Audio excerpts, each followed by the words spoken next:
So today's quote is, one book is equal to 100 friends, but one good friend is equal to library. So ఈరోజు మన సూక్తి వచ్చేసి జ్ఞానం విలువ మరియు స్నేహితుల ప్రాముఖ్యతను అర్థమయ్యేలా చేస్తుంది. ఇక్కడ one book is equal to 100 friends అంటే ఒక మంచి పుస్తకం మనకు ఎంతో గతానుభవం, పాఠాలు, బుద్ధి, ప్రేరణను ఇస్తుంది కదా. అందుకే అది 100 మంది మంచి స్నేహితులతో సమానంగా ఉంటుంది.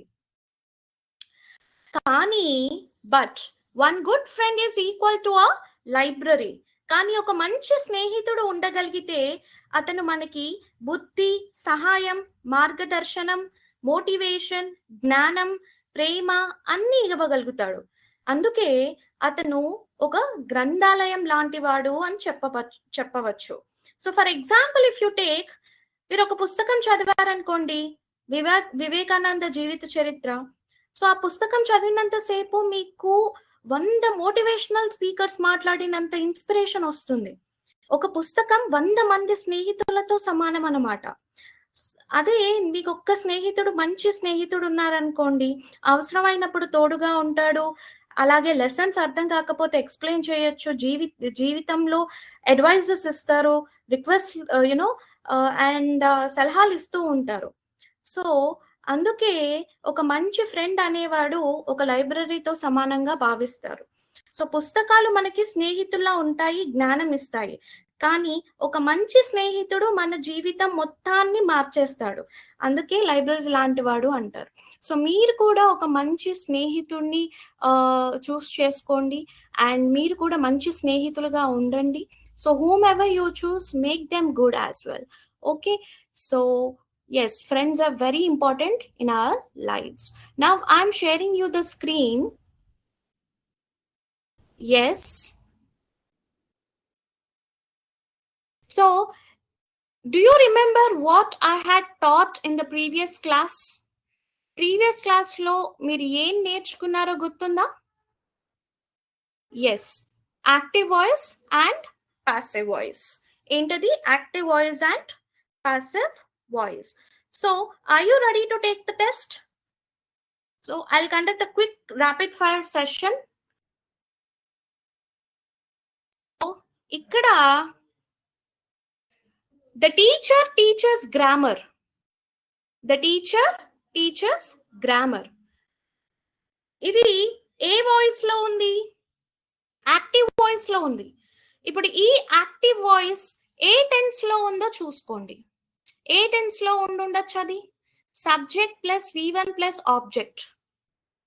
Subject plus V1 plus object ఏ టెన్స్ అయి ఉంటుంది? Exactly, present tense. సో ఈ ప్రెసెంట్ టెన్స్ లో ఉన్న యాక్టివ్ వాయిస్ ని మనం ప్రెసెంట్ టెన్స్ లో పాసివ్ వాయిస్ లోకి చేంజ్ చేయాలి. చేంజ్ చేయాలి అంటే స్ట్రక్చర్ కూడా చెప్పాను కదా, గుర్తుందా? Very good. So now you change this active voice into passive voice. The teacher teaches grammar. So ఏమై ఉంటుందో చూద్దామా? Grammar,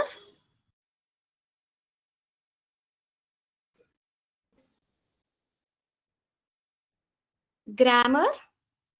సెంటెన్స్ ఎప్పుడు కూడా క్యాపిటల్ లెటర్ తో బిగిన్ చేయాలి, స్మాల్ లెటర్ తో బిగిన్ చేయకూడదు. Got it? So grammar, GRAMMAR.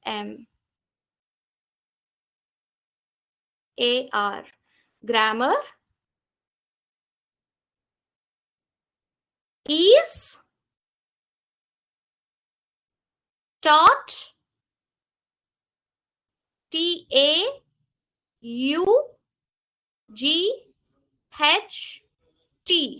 Grammar is taught by the teacher. TEACHER.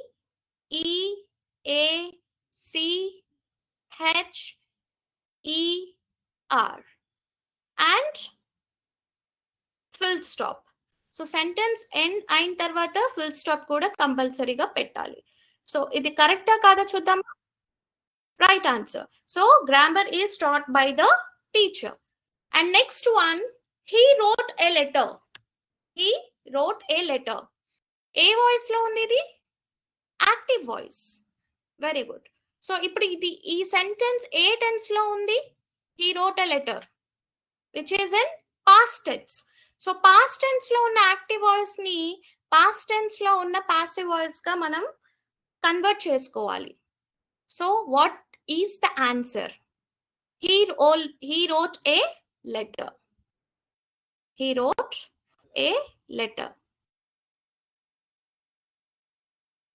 A letter. A letter. L-E-T-T-E-R.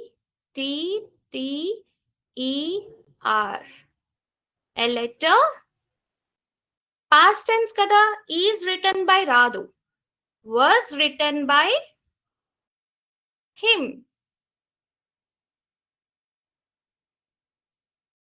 W-A-S. Was written. Written spelling enti? W-R-I-T-T-E-N.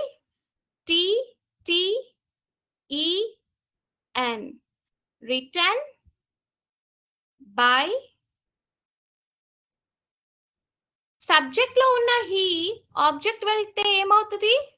Pronoun him అవుతుంది కదా. And again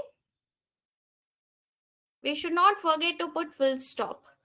Okay, so now we will submit the answer. The answer is correct. So we'll move to the another question. She is cooking dinner. She is cooking dinner. So ఇది active voice లో ఉంది కదా, which is in present continuous tense. So ఇప్పుడు దీనిని మనం passive voice లోకి ఎలా convert చేసుకుంటామో చెప్పండి. I also gave you a hint which is present continuous.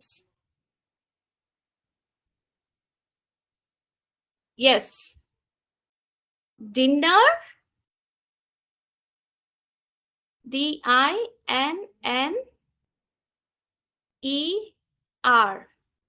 Dinner is present continuous లో ఉన్నప్పుడు ఏం స్ట్రక్చర్ వస్తుంది? Dinner is being. Dinner is being cooked. C-O-O-K-E-D. Cooked by her. H-E-R. Got it?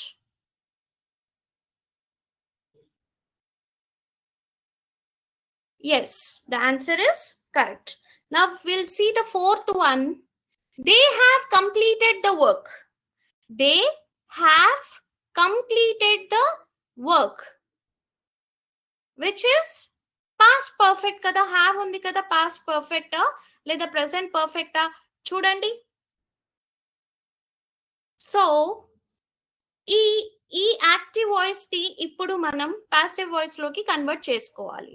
So ఏమై ఉంటుంది structure?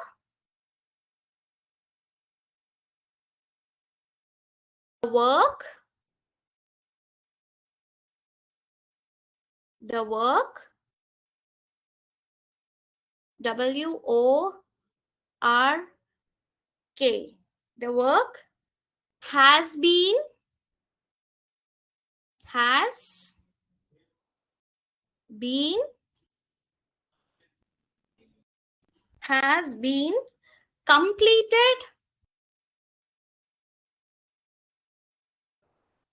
completed by. So subject లో ఉన్న they object లోకి వెళ్తే ఏమవుతుందమ్మా? దెమ్ అవుతుంది. By them. T-H-E-M. Full stop. So check చేద్దాం ఈ ఆన్సర్ కరెక్టా కాదా అని. So the answer is correct. Will see one more. We were watching a movie. We were వచ్చిందంటే పాస్ట్, వాచింగ్ ఐఎన్జి ఫామ్ వచ్చింది అంటే కంటిన్యూస్ కదా. So this is past continuous tense. So ఈ పాస్ట్ కంటిన్యూస్ టెన్స్ లో ఉన్న active voice ని passive voice లోకి మనం ఇప్పుడు కన్వర్ట్ చేయబోతున్నాము. So just check whether your answer is correct or not. Okay, we were watching a movie. A movie.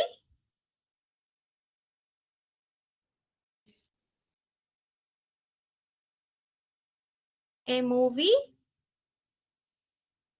So గుర్తుంచుకోండి, sentence start చేసేటప్పుడు definitely you have to start with the capital letter. A movie was being since this is a past tense, you have to use helping verb was being watched. TCHED by. So వీలో ఉన్న subject object కి వెళ్తే ఏమవుతుంది? us. Exactly, us. So what's the answer? A movie was being watched by us. Correct. Last and final sentence. ఈ ఒక్క sentence complete అయిపోతే మనం topic లోకి వెళ్ళొచ్చు. She had cleaned the room. What is this? She had cleaned the room. So now we have to change this active voice into passive voice. The room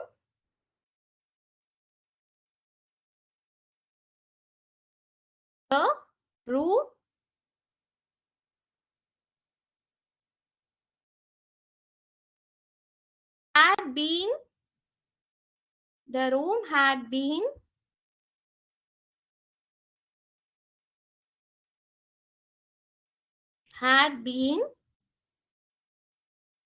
తర్వాత ఏమొస్తుంది? cleaned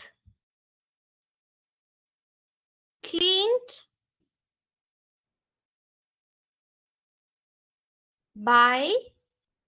so subject లో ఉన్న she object లోకి వెళ్ళిపోతే ఏమవుతుందన్నా? She కాస్త her అయిపోతుంది. Right. So now will stop. So the room had been cleaned by her. So we shall check the answers. The teacher teaches grammar, which is in present tense. Active voice lo undi, passive voice lo convert chesam. Grammar is taught by the teacher. He wrote a letter, which is in past tense. A letter was written by him. She is cooking dinner, which is present continuous, is changed to present continuous passive voice. Dinner is cooked by her. They have completed the work, which is in present perfect. The work has been completed by them. We were watching a movie, which is past continuous. A movie was being watched by us. If you see here, the pronouns which are in subject are changed into object, like the rules which I've taught in you in the previous session. Okay. She had cleaned the room. The room had been cleaned by her. So yes. So now we'll go into the topic.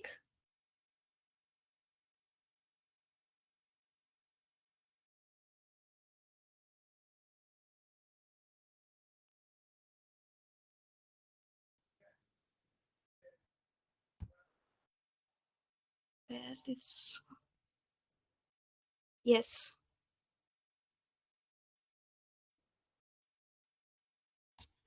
Today's topic is the glimpses of the past. The glimpses of the past, third lesson.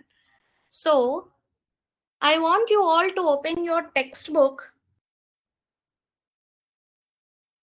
Textbook open cheyandi na third lesson. Open chesara? Yes.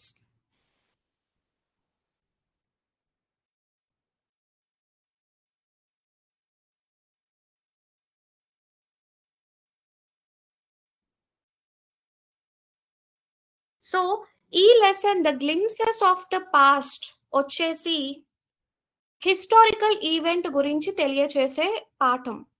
So we all know that we got independence from Britishers on August 15, 1947 కదా. అసలు Britishers మన ఇండియాకి ఎప్పుడు వచ్చారు, ఏ year లో వచ్చారు? 1757 లో వచ్చారు. సో అప్పుడు వచ్చిన వాళ్ళు 200 years పరిపాలించారు. They ruled Indian people. So అప్పటి నుండి 1757 నుంచి 1857 వరకు ఏమేం జరిగిందో కార్టూన్ మోడల్లో మీకు లెసన్ లో ఇవ్వడం జరిగింది. The glimpses of the past. So glimpse అంటే ఏంటి? A brief or quick view. So మనం గతం తాలూకు నమూనాల్ని ఒక్కసారిగా ఒక బ్రీఫ్ చెక్ చేద్దాము అని దాని అర్థం. The meaning of the title is a brief or quick view of the history of the past. So ఇక్కడ మీరు ఫస్ట్ కార్టూన్ లో చూసినట్లయితే ఇలా ఇవ్వబడింది కదా మీ నోట్బుక్ లో, మీ టెక్స్ట్ బుక్ లో. ఓకే, సో ఈ కార్టూన్ ని చూడండి. సో ఇక్కడ ఒక ఆవిడ, she is giving a speech, right? So here ఇక్కడ ఈ స్పీచ్ లో ఏంటి అంటే ఇట్స్ ఇంట్రొడక్షన్. ఈ పాఠం భారతదేశ స్వాతంత్ర పోరాటానికి సంబంధించిన కొన్ని ముఖ్యమైన సంఘటనలను, దశలను కామిక్ స్టైల్లో, విచ్ మీన్స్ కామిక్ వేల్లో మీకు ఇవ్వడం జరిగింది ఈ లెసన్ లో. ఓకే, సో ఇది బ్రిటిష్ పాలన మొదలు ప్రజల ప్రతిఘటనకు వరకు వివరిస్తుంది. Like the rule of the Britishers over India till the revolution. వాళ్ళ అక్రమాలు, దోపిడీలు ఇవన్నీ మన ఇండియన్స్ తాళలేక ఏం చేశారు? రివల్యూషన్ స్టార్ట్ చేశారు. They started protest, right? So here if you see in this picture 1, ఒక్కసారి పిక్చర్ ని చూడండి. మీ టెక్స్ట్ బుక్ లో పిక్చర్ ని చూస్తున్నారా? So what is she saying here? Oh my country man, let your eyes fill with tears as you recall the sacrifices of India's martyrs. So she's giving a speech on Independence Day. ఏమని చెప్తుంది? దేశ ప్రజలారా, మీ కళ్ళ నిండా నీళ్లు ఉంటుంటాయి. ఎందుకు అంటే చాలా మంది తమ లైఫ్స్ ని సాక్రిఫైస్ చేశారు. మార్టీర్స్ అంటే ఏంటి? త్యాగం చేసిన వారు. A person who dies for a cause. So స్వాతంత్రం తేవడానికనే క్రమంలో, ప్రొటెస్ట్ చేస్తున్న క్రమంలో చాలా మంది కూడా వాళ్ళ లైఫ్స్ ని సాక్రిఫైస్ చేశారు. So that is called martyrs. What it is called? Martyrs. Okay, ఇక్కడ మీరు ఈ కామిక్ లో ఎవరెవరి పిక్చర్స్ మీకు కనిపిస్తున్నాయి? Who is he? Jawaharlal Nehru, and he Mahatma Gandhi. And many freedom fighter pictures are given here. Rani Lakshmi Bai by Raja Ram Mohan Roy and many other, Bhagat Singh. ఈ pictures అన్ని ఇచ్చారు కదా. సో ఇండిపెండెన్స్ వచ్చేటప్పుడు speech ఇవ్వడం జరుగుతుంది. ఇక్కడ జవహర్లాల్ నెహ్రూ అండ్ వేరొకరు కూర్చొని ఉన్నారు, right? So this lesson tells you the struggles to get independence. Okay, next. Oh my countrymen, let your eyes fill with tears as you recall the sacrifices of India's martyrs. Martyrs అంటే దేశం కోసం ప్రాణాలని త్యాగం చేసిన వారిని martyrs అంటారు. Next, countrymen అంటే ఏంటి? దేశ ప్రజలు, citizens of the same country. Next one, మీకు అదే పేజ్ లో చూసినట్లయితే మీ టెక్స్ట్ బుక్ లో ఇలా కార్టూన్ లో ఈ డైలాగ్స్ ఇచ్చారు కదా. మనం ఒక్కొక్క పిక్చర్ అండ్ డైలాగ్ ని చూద్దాము. సో ఇక్కడ చూసినట్లయితే ఈ పింక్ కలర్ ఏరియా ఉంది కదా, ఇదంతా కూడా బ్రిటిషర్స్, ఈస్ట్ ఇండియా కంపెనీ పెట్టి ఇదంతా ఆక్రమించేశారు. East India company. So With its superior weapons, the British East Indian Company was extending its power to 18th century India. So వాళ్ళు 1757లో ఈ దేశంలోకి అడుగుపెట్టి ఈ భాగాన్ని మొత్తం ఆక్రమించేసుకొని ఈస్ట్ ఇండియా కంపెనీ అనే ఇండస్ట్రీ పెట్టేసి ఏలుతున్నారనమాట. సో అప్పట్లో ఉన్న రాజులకి వాళ్ళల్లో వాళ్ళకే గొడవలు వచ్చేసి కింగ్డమ్ గురించి వాళ్ళల్లో వాళ్ళకే మనస్పర్ధలు వచ్చేసాయి. అలాగే దేశద్రోహులు కూడా స్టార్ట్ అయిపోయారు. ఇదే అవకాశంగా తీసుకొని బ్రిటిషర్స్ ఏం చేశారు, మొత్తం ఆక్రమణకు గురి చేశారు.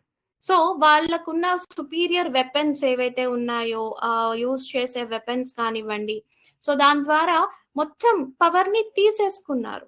ఓకే, ఈ పార్ట్ అంతా కూడా ఈస్ట్ ఇండియా కంపెనీ ఎస్టాబ్లిష్ చేసేసారు. Got it. So next will see the next one. Extending అంటే ఏంటి? పొడిగించటం. ఎక్స్టెండింగ్ అంటే పొడిగించటం. అప్పట్లో రాజులకి ఎగుమతి దిగుమతి చేస్తాము, ఇక్కడ పండే పంటలు మా ఊళ్ళో తీసుకెళ్తాము, అక్కడ పండే పంటలు ఇక్కడికి తెస్తాము, బిజినెస్ చేద్దాము అని మంచి చేసుకుంటూనే వెనకాల గోతులు తవ్వి మొత్తం పవర్ అనేది లాక్కోవడం జరిగింది. రైట్. సో అప్పట్లో ఉన్న కింగ్స్ కూడా కోల్పోయారు, వాళ్ళ పవర్ ని కోల్పోయారు. And Britishers have grown strongly. Extending అంటే ఏంటి? విస్తరిస్తున్నా, పొడిగించటం. 1757 లో వచ్చిన వాళ్ళు ఇంకా 18th సెంచరీ కూడా, 17th సెంచరీలో వచ్చిన వాళ్ళు 18th సెంచరీ 19th సెంచరీ వరకు కూడా ఎక్స్టెండ్ చేశారు వాళ్ళ పవర్ ని, విస్తరిస్తున్నా, which means making something longer or broader. Next one, ఈ పిక్చర్ లో చూసినట్లయితే నెక్స్ట్ పిక్చర్ చూడండి. Indian princes were short sighted. అంటే అక్కడ కింగ్డమ్ లో ఉన్న ప్రిన్సెస్ కింగ్స్ వాళ్ళలో వాళ్ళకే మనస్పర్ధలు వచ్చేసాయి. దట్ అప్స్టార్ట్ రాజా బా call the English merchants, they will help me to defeat him. So ఇక్కడ ఇతను వేరే రాజుని ఎదుర్కోవడానికి బ్రిటిషర్స్ ని తీసుకురండి, వాళ్ళు మేము కలిసి వేరే రాజుని ఎదుర్కొంటాము అని చెప్పి ఇక్కడ ఒక రాజు చెప్తూ ఉన్నాడు. అంటే అప్పట్లో జరిగిన సంఘటనలు మొత్తం ఇక్కడ మీకు కార్టూన్ స్టైల్లో ఇచ్చారు. Next one is short sighted. So which means lacking foresight. ఇది జీ కాదు, SH బై మిస్టేక్ జీ అని పడిపోయింది. Short sighted which means lacking of foresight. అప్పట్లో ఉన్న రాజులకి ముందు చూపు లేకుండా వాళ్ళు అక్రమాలు చేస్తారు, ఇలా గోతులు తవ్వి దేశాన్ని మొత్తం నాశనం చేస్తారు అన్న ముందు చూపు లేకుండా he treated them like friend. వేరే రాజును ఎదుర్కోవడానికి వాళ్ళ హెల్ప్ తీసుకుందాం అని అనుకుంటున్నాడు, బట్ అసలు సంగతి ఏంటి, మొత్తం ఇండియానే వాళ్ళ కంట్రోల్లోకి తీసుకెళ్లే నెపంతో వాళ్ళు ఉన్నారనమాట. Okay, next one upstart. Upstart అంటే ఏంటి? స్వీయంగా ఎదిగినవాడు, అంటే అహంకారంగా ఉండే. A person who has risen suddenly. అంటే రాజులకి వాళ్ళలో వాళ్ళకి మనస్పర్ధలు వచ్చేసి, అంటే to conquer the other states, ఆ రాష్ట్రం వాళ్ళని కాంక్వర్ చేయడానికి, దండయాత్రకి వెళ్ళడానికి ఏంటంటే అప్స్టార్ట్ అనేది స్టార్ట్ అయింది. అంటే ఒక person who has risen suddenly ఆ దండయాత్ర చేయాలి అని చెప్పి స్టార్ట్ చేయడం జరిగింది. దాన్ని ఎదుర్కొనే క్రమంలో బ్రిటిషర్స్ ని హెల్ప్ అడగడం కూడా జరిగింది. నెక్స్ట్ మర్చెంట్స్ అంటే ఏంటి? మర్చెంట్స్ అంటే వ్యాపారులు. మర్చెంట్స్ అంటే వ్యాపారులు. A person involved in trade or business. So అలా వ్యాపారం నెపంతో వచ్చారు బ్రిటిషర్స్. బట్ స్లోగా చాలా క్రుయాలిటీ అనేది నెలకొంది ఇండియాలో. డిఫీట్ అంటే ఏంటి? ఓటమి. ఇక్కడ మీకు ఇచ్చే కాంటెక్స్ట్ లో నేను మీనింగ్స్ కూడా ఇస్తున్నాను నాన్న. డిఫీట్ విచ్ మీన్స్ ఓటమి, loss in a battle or competition. So the king seeked for the Britishers' help to defeat other kings. Okay, next picture లో చూడండి. ఇక్కడ మీరు ఈ పిక్చర్ లో చూసినట్లయితే Britishers helped the king to fought against other kingdom. The rivalries helped the East India Company and it could easily subdue Indian princes one by one. So వీళ్ళు ఏం చేస్తారు, మీకు హెల్ప్ చేస్తాము ఆ రాజుతో ఫైట్ చేయడానికి, బట్ మా ఈస్ట్ ఇండియా కంపెనీకి హెల్ప్ చేయాలి అని చెప్పి మాట తీసుకుంటారు. రైవల్రీస్ అంటే ఏంటి? శత్రువులు, వాళ్ళ తోటి శత్రువులు. Help the Indian East India company, ఆ ఇండస్ట్రీకి హెల్ప్ చేస్తూ Indian princes one by one, subdue Indian princes one by one. అంటే రైవల్రీస్ అంటే ప్రత్యర్థులు, ఆ రాజు యొక్క ప్రత్యర్థులతో పోటీ చేయడానికి బ్రిటిషర్స్ హెల్ప్ తీసుకున్నారు. ఓకే. నెక్స్ట్ సబ్డ్యూ అంటే ఏంటి? కట్టడి చేయటం, నియంత్రించటం. With the help of these Britishers they use to subdue the other kings. అంటే వాళ్ళని కట్టడి చేసేవాళ్ళు అనమాట. To bring under control or suppress. ఆ రాజు ఏమనుకుంటున్నాడు? నేను ఆ రాజుని నేను నా నియంత్రణ, నా పవర్ లో ఉంచుకుంటున్నానని అనుకుంటున్నాడు. కానీ స్లోగా ఈ బ్రిటిషర్స్ వాళ్ళ పవర్ ని విస్తరింపజేస్తూ ఉన్నారనమాట. ఇక్కడ నెక్స్ట్ పిక్చర్ లో చూడండి. నెక్స్ట్ పిక్చర్ లో a far-seeing ruler like the brave Tipu of Mysore fought the British till he died fighting. So ఇలా ఈ ఈ రాజు ఎవరైతే ఉన్నారో, the king of the Mysore, Brave Tipu, అతను ఏం చేశారు అంటే వేరే దేశస్తులు మన దేశ వాళ్ళకి మధ్యలో పుల్లలు పెట్టేసి మన పవర్ ని లాగేసుకుంటున్నారు అని ముందు చూపుతో బ్రిటిషర్స్ తో ఫైట్ చేయడం మొదలు పెట్టాడు ఈయన. అలా ఫైట్ చేస్తూ మరణించాడు. He also sacrificed his life fighting against Britishers. Far seeing అంటే ఏంటి? దూరదృష్టి కలిగిన, అంటే ముందు చూపు. Able to plan for future wisely. అంటే all the kings thought that Britishers as their friends and started seeking help from them. But few kings like Tipu of Mysore, he is a king, Tipu of Mysore, ఇతను మాత్రం చాలా Brave గా ఆలోచించి Britishers తో పోరాడి మరణించారు, అమరులైపోయారు. So next one, brave. What you mean by brave? ధైర్యవంతుడు, courageous or fearless. Brave. So this king Tipu of Mysore is courageous. He is very fearless, ధైర్యవంతుడు అని చెప్పొచ్చు. నెక్స్ట్ వన్, నెక్స్ట్ పిక్చర్ చూడండి. సో ఆ రాజ్యంలో ఉండే వాళ్ళు ఇలా అనుకుంటున్నారనమాట. Thank God there is peace in the country now. No more wars and no looting by thugs.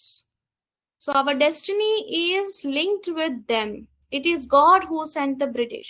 So ఆ రాజ్యంలో ఉన్న పలువురు దేశ ప్రజలు ఏమనుకుంటున్నారు అంటే, ఇప్పుడు ఈ గొడవలు గట్రా ఏం లేవు, లూటింగ్ అనేది లేదు, దోచుకోవడం అనేది లేదు అని చెప్పి ఒకరు అంటుంటే, ఇంకొకరు ఏమంటున్నారు అంటే మన తలరాత అంతా ఇలా ముడిపడి ఉంది అని ఒకరు అనడం, ఇంకొకరు ఏంటంటే దేవుడే దీని అంతటికి కారణం. అంటే రకరకాలుగా దేశ ప్రజలు మాట్లాడుకుంటూ ఉన్నారనమాట.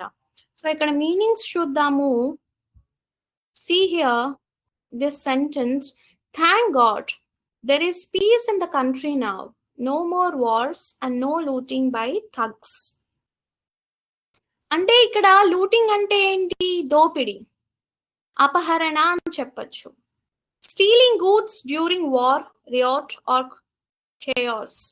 అంటే దోపిడీదారులు తగ్గారు అని ఒక్కరు అనుకుంటున్నారు. థగ్స్.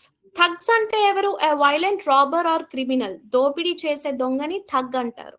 సో ఆ దోపిడీదారులు, దొంగలు అనేది తక్కువ అయ్యారని ఒకళ్ళు అనుకుంటున్నారు. డెస్టినీ. డెస్టినీ అంటే ఏంటి? ఫేట్, అంటే విధి.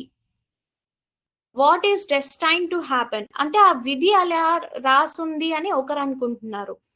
సో నెక్స్ట్ వన్, ఇంకొంతమంది ఏమనుకుంటున్నారు? The white man has killed or dethroned our kings. అంటే ఆ టైంలో రకరకాల మనుషులు రకరకాలుగా మాట్లాడుకోవడం జరుగుతుంది. ఎలాంటి మాటలు మాట్లాడుకుంటున్నారు అనేది మీకు ఈ లెసన్ లో ఇచ్చారు. The white man has killed or dethroned our kings. ఈ వేరే దేశస్తులు, ఈ తెల్ల దొరలు వచ్చి మన రాజుల్ని డీథ్రోన్ చేసేసారు. డీథ్రోన్ అంటే ఆ కుర్చీ మీద నుంచి దింపేశారు, రాజు అనే కుర్చీ మీద నుంచి తొలగించేశారు అని చెప్పి, చంపేశారు అని. Some Kings were not good but after all they were of this land. కొంతమంది రాజులు మంచోళ్ళు కాదు, చావడం బెటర్ అన్నట్టుగా, బట్ వాళ్ళు మన ల్యాండ్ కి సంబంధించిన వాళ్ళు కదా అని ఒకరు. Now we have become slaves of foreigners. ఇప్పుడు మన రాజులందరూ బ్రిటిషర్స్ చేతిలో చనిపోయారు, తెల్ల దొరల చేతిలో చనిపోయారు. ఇప్పుడు వాళ్ళకి మనము స్లేవ్స్ అయ్యాము అని కొంతమంది అనుకుంటున్నారు. స్లేవ్స్ అంటే ఏంటి? What is men by slaves? బానిస. అంటే రాజులు రాజ్యాన్ని మొత్తం పవర్ అంతా పోయేసరికి ఆ పవర్ ఎవరి చేతిలోకొచ్చింది? బ్రిటిషర్స్ చేతిలోకొచ్చింది. ఆ బ్రిటిషర్స్ చేతిలోకొచ్చిన తర్వాత మన ఇండియన్ పీపుల్ లైఫ్స్ ఏమయ్యాయి? బానిసలుగా మారిపోయాయి. మన భారతీయుల జీవితాలు బానిసల బ్రతుకులయిపోయాయి. డీథ్రోన్డ్ అంటే ఏంటి? సింహాసనం నుండి తొలగించబడిన వాడు. Britishers dethroned our kings. అంటే ఆ రాజు అనే సింహాసనం నుంచి తొలగించేశారు. They remove the power. అలా ఒక్కొక్క కింగ్‌ని తీసేస్తూ ఆ పవర్ మొత్తం బ్రిటిషర్స్ లాగేసుకున్నారు. స్లేవ్స్ అంటే ఏంటి? బానిసలు. Which means people forced to work without freedom or pay. ఎంతగా బానిస బ్రతుకు అయిపోయిందంటే మన మూవీస్‌లో గూడా చూపిస్తారు కదా! 'రాజన్న' మూవీలో చూపిచ్చారు. And if you see few pictures like 'triple ఆర్'లో కూడా మనకి అప్పట్లో బ్రిటిషర్స్ మన యాన్సెస్టర్స్‌ని, మన ఇండియన్ పీపుల్‌ని ఎంతగా వేధించి, క్షోభకు గురి చేశారో మీరు ఆ మూవీస్‌లో చూస్తే తెలుస్తది. Right. They turned into slaves. అంటే పని చేయించుకొని డబ్బిచ్చేవారు కాదు. పొలాలలో పని చేసుకుంటున్నారు కదా అని పన్ను అడిగేవాళ్ళు. సో, అలాంటి చాలా దారుణాలు జరిగాయన్నమాట. నెక్స్ట్ పేజ్‌లో చూడండి. ఇలా మీకు కార్టూన్స్ ఇవ్వడం జరిగింది గదా! British rule. థర్డ్ పాయింట్ వచ్చేసి బ్రిటిష్ రూల్. సో, ఈ బ్రిటిష్ రూల్ అనేది ఇంకా బ్రిటిషర్స్ తెల్ల దొరల పరిపాలన అనేది స్టార్ట్ అయిపోయింది. ఓకే. ఏ ఇయర్‌లో 1765 నుంచి 1836. వాళ్ళు 1757లో ఇండియాకి అడుగుపెట్టారు. వాళ్ళకి మొత్తం పవరొచ్చింది ఏ ఇయర్‌లో 1765 నుండి 1836 వరకు మన భారతదేశాన్ని కంట్రోల్ చేసేశారు. వాళ్ళ పవర్ మొత్తం వాళ్ళ కంట్రోల్‌లోకి తెచ్చేసుకున్నారు. సో, ఇక్కడ మీరు పిక్చర్స్ చూసినట్లయితే ఒక్కొక్క కార్టూన్ పిక్చర్‌ని మనం డీటెయిల్డ్‌గా చూసి తెలుసుకుందాము. ఇదేంటి? Religious leaders preached ideas like untouchability and child marriages. అప్పట్లో ఉన్న బాబాలు కానివ్వండి, రిలీజియస్ ప్రీచర్స్ అంటే రిలీజియన్ గురించి చెప్పేవాళ్ళు ఉంటారు కదా! వాళ్ళు ఏమని బోధించేవారంటే అన్‌టచబిలిటీ, అంటరానితనం గురించి, చైల్డ్ మ్యారేజెస్ గురించి చెప్తూ ఉండేవారు. So, anyone who crosses the Cs loses his religion. So, మన రిలీజియన్‌కి కట్టుబడి ఉండాలి. అంటరానితనం గురించి పోర్ట్రే చేయటము, పైగా చిన్నతనంలోనే మ్యారేజెస్ చేయాలి. ఇలాంటి అర్థం పర్థం లేని సూత్రాలన్నీ ఇలా రిలీజియన్ వాటికి పులుముకుంటూ ఇలా చెప్పేవాళ్ళు. ఆ చెప్పేది కూడా అందరూ నమ్మేవారు. ఎందుకు అంటే ఇది గనక మీరు చేయకపోతే మీరు రిలీజియన్‌కి ద్రోహం చేసిన వాళ్ళవుతారు. రిలీజియన్ అంటే ఏంటి ఇక్కడ? మనకి ఈ ఈ తెలుగులో అంటాం కదా! రిలీజియన్ అంటే ఏమంటారు? చెప్పండి? మనకి క్యాస్ట్, కులం అంటాము. రిలీజియన్ ఆహ్, which ever word that in Telugu is called. ఈ రిలీజియన్ ద్రోహం చేసిన వారవుతారు అని చెప్పేసి చెప్తారు. ఓకే. Next one. నెక్స్ట్ పిక్చర్‌లో చూడండి. సైడ్ పిక్చర్‌లో ఆ పిక్చర్ పక్కనే ఒక పిక్చర్ ఇచ్చేశారు. All the misery in the world is due to women. ఒకతను ఏమంటాడు అంటే ఆడవారి కారణంగానే ఈ ఇదంతా జరుగుతుందని ఒకరంటారు. సో, అప్పట్లో ఉన్న వాళ్ళు రకరకాలుగా వాళ్ళ ఒపీనియన్స్‌ని చెప్తున్నారు. మిజరీ అంటే ఏంటి? దుఃఖం. అంటే దీని అంతటికి కారణం ఆడది అని చెప్పి. సో, లై. విచ్ ఈస్ ఎ లై. ఓకే. సో, మిజరీ అంటే దుఃఖం, గ్రేట్ సఫరింగ్ ఆర్ అన్‌హ్యాపీనెస్ అని చెప్పేసి. సో, అతను అనుకున్న ఒపీనియన్ కరెక్ట్ కాదు. హౌవెవర్ అలా అనుకున్నారు పీపుల్ అప్పట్లో. The truth was that Indians had lost self-respect. The British scorned them.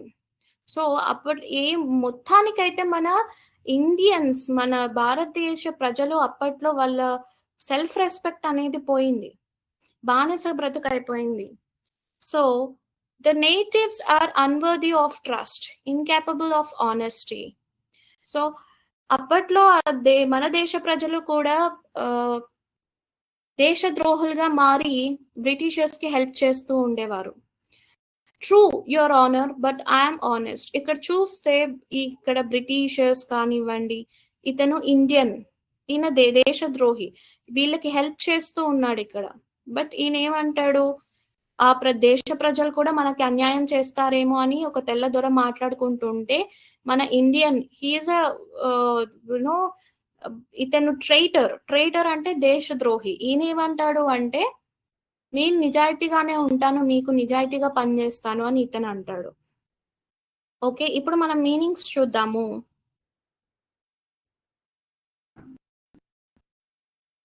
Scanned అంటే తక్కువగా చూడటం. ఈ బ్రిటిషర్స్, ఈ తెల్ల దొరలు ఏం చేశారు, భారత ప్రజల్ని తక్కువగా చూడడము, చాలా డిస్రెస్పెక్ట్ తో ఉండడము అలా చేసేవారు. Scanned, SCORNED. స్కాండ్ అంటే ఏంటి మీనింగ్? తక్కువగా చేసి చూడడం, అవమానపరచడం. So disrespected or treated with contempt. Scorned. Next self respect అంటే ఆత్మగౌరవం. సో చరిత్రలో చూసుకుంటే బ్రిటిషర్స్ మన ఇండియన్ పీపుల్ ని ఎంత ఘోరంగా టార్చర్ చేసి బానిసలుగా మార్చుకున్నారు, ఒక్కొక్క సన్నివేశం వింటుంటే రక్తం ఉడికిపోతుంది అనమాట. సో అలాంటి పరిస్థితిలో ఫ్రీడమ్ కోసం చాలా మంది ప్రాణాలని త్యాగం చేశారు. Being merchants, the British wanted quick profits. Their heavy taxes forced farmers to abandon their fields. Next picture చూడండి. నెక్స్ట్ పిక్చర్, కింద ఉన్న పిక్చర్ లెఫ్ట్ సైడ్ లో, being merchants, the British wanted quick profits. Their heavy taxes forced farmers to abandon their fields. ఈ east India company వల్ల వీళ్ళు ఏంటంటే ఎక్కువగా profits రావాలి అని చెప్పి బ్రిటిషర్స్, తెల్లదొరలు ఇండియన్ పీపుల్ మీద చాలా అకృత్యాలకి పాల్పడ్డారు. ఎంతలా అంటే టార్చర్ చేసేవాళ్ళు. ఆ టార్చర్ భరించలేక కొంతమంది పొలం పనులు చేసుకునే వాళ్ళు, అంటే ఫార్మర్స్ ఉంటారు కదా, వదిలి వెళ్ళిపోయారు. అంత దారుణాలు జరిగిపోయాయి అప్పట్లో. But your man are taking all my crop, you are still in arrears. If you don't pay next week I will send you to jail. పన్ను కట్టాలి, నథింగ్ బట్ ల్యాండ్ ట్యాక్సెస్ అని ఉండేవి కదా, చాలా దారుణంగా ఇష్టం వచ్చినట్లు ట్యాక్సెస్ పెట్టేవాళ్ళు కట్టాలి అని చెప్పి. అది కట్టకపోతే ల్యాండ్స్ తీసేసుకుంటామని బెదిరించటం, లేదా చంపేస్తామని బెదిరించటం, ఇంకా మీరు అప్పు ఇవ్వాల్సిందే, అప్పు కట్టాల్సిందే అని దోపిడీ చేయడం, ఇలా మొత్తం పీల్చుకొని తాగుతుండేవారు రక్తం, అలా అంత ఘోరంగా చేసేవారు అనమాట. You are still in arrears, ఇంకా అప్పులలోనే ఉన్నారు, నెక్స్ట్ వీక్ అలా పే చేయకపోతే మిమ్మల్ని జైలు పంపిస్తాను అని చెప్పి ఇక్కడ బ్రిటిషర్ ఇండియన్ ఫార్మర్స్ ని బెదిరిస్తున్నాడు ఈ పిక్చర్ లో. ఓకే, నెక్స్ట్ వన్ అబాండన్ అంటే ఏంటి, వదిలేయటం. అంటే అప్పట్లో ఈ ఫార్మర్స్ ఉన్నారు కదా, వీళ్ళు పెట్టే టార్చర్ భరించలేక వదిలిపెట్టి వెళ్ళిపోయేవారంట. They abandon their fields. ఎవరిని వదిలిపెట్టి వెళ్ళిపోయేవారు, పొలాల్ని. To leave completely or give up. Abandon అంటే ఏంటి, to live completely or give up. Arrears అంటే బకాయిలు. Unpaid or overdue debts, అప్పు కట్టాలి, పన్ను కట్టాలి, ఇలాంటివన్నీ బర్డెన్స్ వేసేవారనమాట. నెక్స్ట్ పిక్చర్ లో చూడండి, నెక్స్ట్ పిక్చర్ కింద పిక్చర్ లెఫ్ట్ సైడ్ చూడండి, పేజ్ నెంబర్ 38 చూడండి. Yes, page number 38 left side picture లో, still the British invented other methods which gave them more profits. So ఈ బ్రిటిషర్స్ ఎప్పటికప్పుడు ఎక్కువగా ప్రాఫిట్స్ రావాలి, ఎక్కువగా లాభాలు రావాలి ఈస్ట్ ఇండియా కంపెనీకి అని చెప్పేసి ఎత్తుకి పై ఎత్తులు వేస్తూనే ఉందన్నమాట. The goods manufactured in England should not have any import duty when brought into India. A good idea. The East India Company's laws began to cripple Indian industries. So ఇండియాలో పంటలు కానివ్వండి, ఇక్కడ పండించేదంతా కూడా బ్రిటిష్ కంట్రీస్ కి వెళ్తుంది, కానీ అక్కడి నుంచి ఇక్కడికి ఇంపోర్ట్ ఏం అవ్వట్లేదు. సో ఇంపోర్ట్ చేయకండి, దిగుమతులు ఏవి రావద్దు, ఎగుమతులే అవ్వాలి అని చెప్పి ఒక బ్రిటిషర్ ఒక ఇన్స్ట్రక్షన్ పాస్ చేశాడనమాట. సో ఇక్కడ మీనింగ్స్ మీరు చూసినట్లయితే కొత్త కొత్త పదాలు వచ్చాయి కదా, లైక్ మ్యానుఫ్యాక్చర్డ్, అంటే ఏంటి? తయారు చేయడం. గూడ్స్ అంటే ఏంటి? గూడ్స్ అంటే kind of things. Okay. Manufactured in England should not have any import duty. ఎలాంటి దిగుమతులు కూడా ఉండకూడదు. గుడ్ ఐడియా అని ఇతను అంటాడు. So the East India Company has to get many more profits, లాభాలు మాత్రమే రావాలి అని చెప్పే క్రమంలో బ్రిటిషర్స్ చూస్తూ ఉన్నారు. Got it? So next one చూద్దాము. మ్యానుఫ్యాక్చర్డ్ అంటే తయారీ చేయటం. To make or produce goods. Okay. Manufactured అంటే ఏంటి? తయారు చేయటం. ఇంపోర్ట్ అంటే దిగుమతి. ఇంపోర్ట్ అంటే to bring goods from another country. వేరే కంట్రీ నుంచి మన ఇండియాకి తెచ్చే గూడ్స్ ని ఏమనొచ్చు? ఇంపోర్ట్ అనొచ్చు. Okay. Import. Okay. Next one. Cripple అంటే నిలిపివేయటం.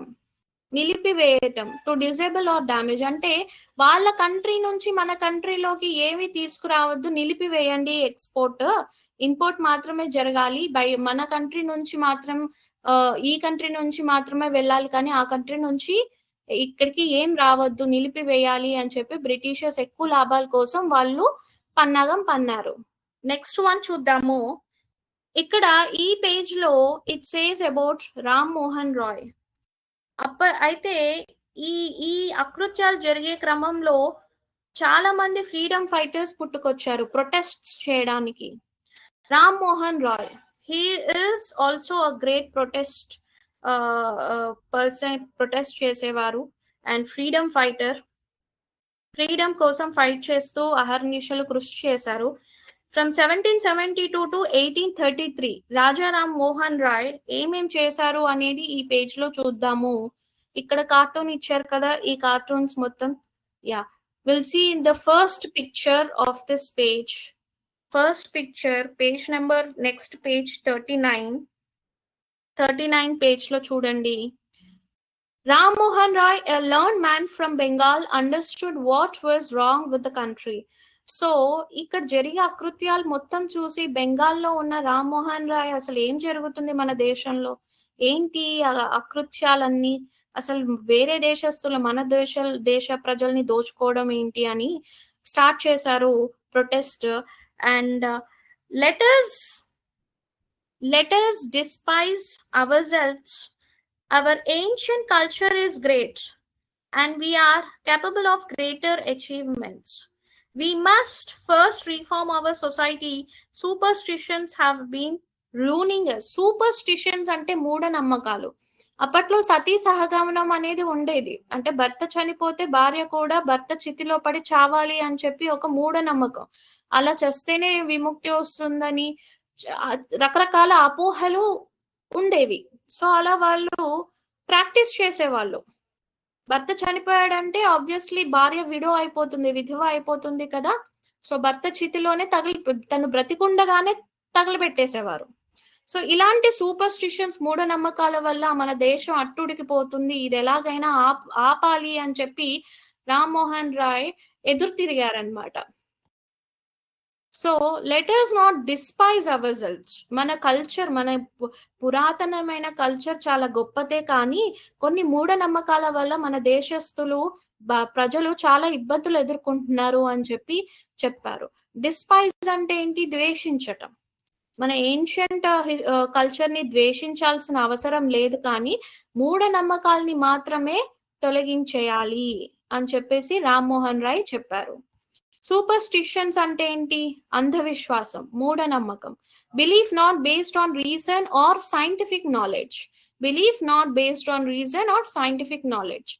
ఎలాంటి ప్రూఫ్ లేదు. నిజంగా బ్రతికున్న భార్య చనిపోయిన భర్త చితిలో పడిపోతే వచ్చే విముక్తి, దానికి ఏమైనా ప్రూఫ్ ఉందా? లేదు. ఆయన చనిపోయాడని ఈవిడెందుకు చావటం? ఈమె లైఫ్ ఈమెకు ఉంటుంది కదా. So that's the question where it has started. The protest has started, right? Ruining అంటే ఏంటి? నాశనం చేయటం. Destroying or damaging badly. So ప్రజలందరూ కూడా నాశనం అయిపోతున్నారు ఆబ్వియస్లీ. వాళ్ళ లైఫ్స్ కానివ్వండి, వాళ్ళ రిలేషన్స్ విత్ దేర్ ఫ్యామిలీస్ మొత్తం అన్ని కూడా mentally they become powerless. they've become meaningless. వాళ్ళ లైఫ్స్ అన్ని కూడా అర్థం లేకుండా పోయింది. బానిస బ్రతుకైపోయింది. ఓకే. రీఫార్మ్ అంటే ఏంటి? ఒక సంస్కరణ మార్పు. మన ఇండియాలో ఈ ఇవన్నీ కూడా ఆపేసి ఒక మంచి మార్పు తేవాలి అని రాజారాం మోహన్ రాయ్ అంటూ ఉండేవారు. He told his wife Uma. Rammohan Roy వాళ్ళ భార్య ఉమా గారికి ఏం చెప్పారు అంటే, cows are of different colours but the colour of their milk is the same. Different teachers have different opinions but the essence of every religion is the same. అని ఏమంటారు అంటే, గోమాతలు different colours లో ఉంటాయి కదా, వైట్, బ్లాక్, బ్రౌన్. కానీ అవి ఇచ్చే పాలు తెల్లగా ఉంటాయి. అలాగే దేశంలో రకరకాల రిలీజియన్స్ ఉండొచ్చు, మతాలు ఉండొచ్చు, కానీ వాటి ఒపీనియన్స్ అన్ని ఒకలాగే ఉంటాయి. వేరే వేరే అయి ఉండొచ్చు ఎసెన్స్ లో, బట్ ఒపీనియన్స్ సేమే ఉంటాయి అని చెప్పి. ఎసెన్స్ అంటే ఏంటి? మూలాలు, భావనలు, the basic nature or quality of something. So religions natures different గా ఉండొచ్చు, but the way is same అని చెప్తున్నారు. He was attracted by the science and modern knowledge. Rammohan Roy ఏంటి? సైన్స్ ఏదున్నా కూడా సైంటిఫిక్ ప్రూఫ్ ఉందా, మోడర్న్ నాలెడ్జ్ తో, మోడర్నిటీతో ఆలోచించేవారు. అంటే గుడ్డిగా ఏ ఒక్క సూపర్స్టిషన్ ని నమ్మకుండా క్వశ్చన్ చేసేవారు. మన పెద్దవాళ్ళు ఎలా చెప్తే అలా ఫాలో అవ్వాలి అనే ఒక క్వశ్చన్ ని ఈజీగా ఫాలో అవ్వకుండా he use to question everything. Knowledge should be practical and scientific అనేవారు. జ్ఞానం ఎప్పుడు కూడా సైంటిఫికల్ వేలో ఉండాలి, కానీ మూఢనమ్మకాలు గుడ్డిగా ఫాలో అవ్వద్దు అనే మైండ్ సెట్ రామ్మోహన్ రాయ్ గారిది. నెక్స్ట్ చూద్దాము. నెక్స్ట్ పిక్చర్ చూడండి నాన్న. He crossed the seas and went to England to see what made the British powerful. There he told them. అయితే రామ్మోహన్ రాయ్ అసలు ఈ బ్రిటిషర్స్ ది ఏం కంట్రీ, వాళ్ళు అక్కడ ఏం చేస్తారు, వీళ్ళు ఎందుకు మన ఇండియాలో ఇంత పవర్ఫుల్ గా అయ్యారు అని చెప్పి తెలుసుకోవడం కోసం రామ్మోహన్ రాయ్ ఏం చేశారు? బ్రిటిష్ కంట్రీకి వెళ్ళిపోయారు. Okay, we accept you as rulers and you must accept us as subjects. But you must remember the responsibility of a ruler owes to his subjects. ఆయన ఏమంటారంటే, మీరు మమ్మల్ని పరిపాలించండి, తప్పలేదు, విల్ యాక్సెప్ట్ ఇట్, బట్ మమ్మల్ని కూడా ఒక రెస్పాన్సిబుల్ మెంబర్ గా treat చేయండి, బానిసలుగా కాదు అని చెప్తారు. ఔజ్ అంటే ఏంటి? అప్పుగా ఉండడం. To be under obligation to pay or return something. So the responsibility a ruler owes to his subjects. ఆయన ఏమంటారు అంటే, మా మీద మీరు ఎంత పెత్తనం అయితే చెలాయిస్తారో, కానీ మమ్మల్ని కూడా అంతే రెస్పాన్సిబుల్ గా మంచిగా ట్రీట్ చేయండి అని చెప్పి, మేమేదైతే ఇస్తున్నామో మాకు కూడా తిరిగి అంతే వాల్యూ ఇవ్వండి అని చెప్పి రామ్మోహన్ రాయ్ అంటారు బ్రిటిషర్స్ తో. He started newspapers but the suspicious Britishers stopped them in 1823. So Rammohan Roy ఏం చేశారు? న్యూస్ పేపర్స్ ప్రచురించడం స్టార్ట్ చేశారు, పత్రికలు ప్రచురించడం స్టార్ట్ చేశారు. కానీ బ్రిటిషర్స్ ఇదేదో రివల్యూషనరీ వేలో ఉంది, ఇవన్నీ ప్రజలు చదివితే మనకి తిరుగుబాటు చేస్తారేమో అని చెప్పి సస్పీషియస్ గా, అనుమానంతో వాళ్ళు నిలిపివేశారు. న్యూస్ పేపర్స్ ని ప్రింట్ చేయకుండా నిలిపివేశారు. ఎప్పుడు? 1823లో నిలిపివేశారు. Okay, next one. Next picture లో నెక్స్ట్ చూడండి, కార్టూన్ లో నెక్స్ట్ పేజ్ నెంబర్ 40. ఇక్కడ మీకు ఆపరేషన్స్ అని ఇచ్చారు కదా, ఆపరేషన్స్ 1765 నుంచి 1835 వరకు ఆపరెసింగ్ సంథింగ్. అంటే ఆపరేషన్ అంటే ఏంటి?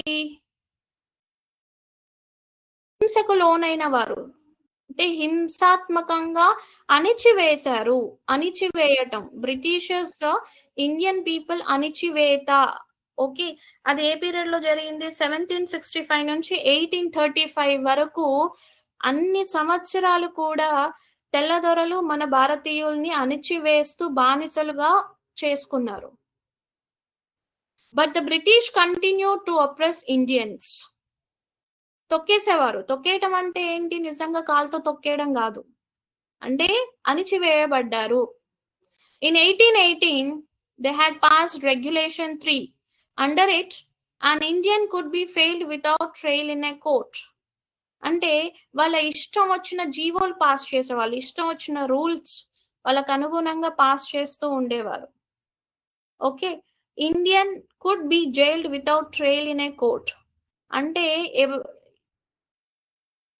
వారేం చెప్తున్నారు అంటే ఏ భారతీయుడైనా సరే జైల్లో ఇష్టం వచ్చినట్టు వేయొచ్చు అని చెప్పి. ఇప్పుడు ఎవరైనా క్రైమ్ చేశారు అంటే ఫస్ట్ ఏం చేస్తారు? జైలేస్తారు. తర్వాత కోర్ట్‌లో నిర్ధారణ అయితే పర్మనెంట్‌గా జైల్లో ఏసేస్తారు కదా! ఇక్కడ కోర్టులు లాంటివేమీ లేకోకుండా డైరెక్ట్‌గా జైల్లో ఏయడమే అని చెప్పి ఒక జీవో పాస్ చేశారు. ఒక రెగ్యులేషన్ 3. ఓకే. సో, వాళ్ళిష్టం వచ్చిన రూల్స్ అండ్ రెగ్యులేషన్స్ పెట్టేవాళ్ళనమాట. ఈ రెగ్యులేషన్‌లో ఏంటంటే కోర్టులు లాంటివేమీ ఉండవు. ఎవరిని దొరికితే మాకు ఎగెయిన్స్ట్‌గా ఎవరు చెప్తే వాళ్ళు జైల్లో ఏసేయడమే అని చెప్పి. నెక్స్ట్ ఒప్రెస్డ్ అంటే ఏంటి? హింసకు లోనైన వారు. Treated harshly or అన్‌జస్ట్‌లీ.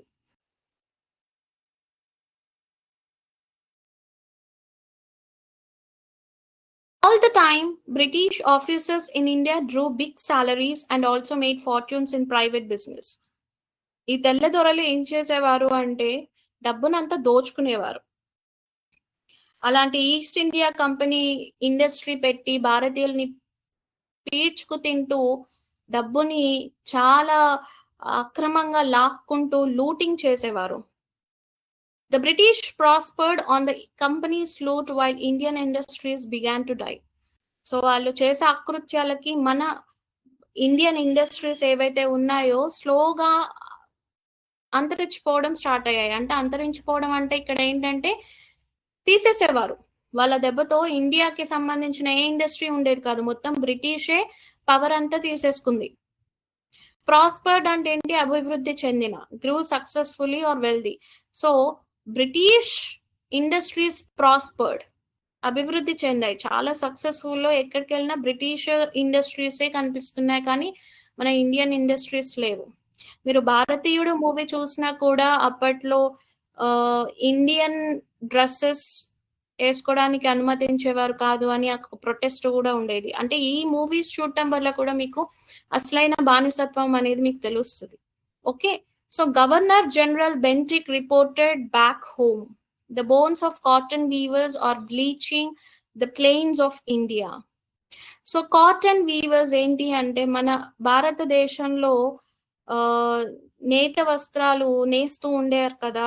అలా చేయకుండా బ్రిటిష్ డ్రెసెస్ అక్కడి నుంచి ఇంపోర్ట్ చేసిన వస్త్రాలనే వాడాలి అనేది ఒక రూల్ పెట్టారు. అంటే మన కంట్రీలో మన చేనేత కార్మికులు నేసిన డ్రెసెస్ కూడా వేసుకొనివ్వకోకుండా వాళ్ళు ఒక రూల్‌ని పెట్టారు. సో, తిరుగుబాటు అనేది స్లోగా స్టార్ట్ అవుతూ ఉంది. వీవర్స్ అంటే ఏంటి? నేసేవాళ్ళు. People who weave cloth. Got it? People who weave clothes. వాళ్ళు కూడా స్లోగా ఏంటి అంటే ఆ ఇండస్ట్రీస్ కూడా they stopped working. Okay. Next. Next పేజ్‌లో చూడండి. సో, ఇది ఈ లెసన్ మనం ఇంతటితో ఆపేసి నెక్స్ట్ క్లాస్‌లో మనం కంటిన్యూ చేద్దాము.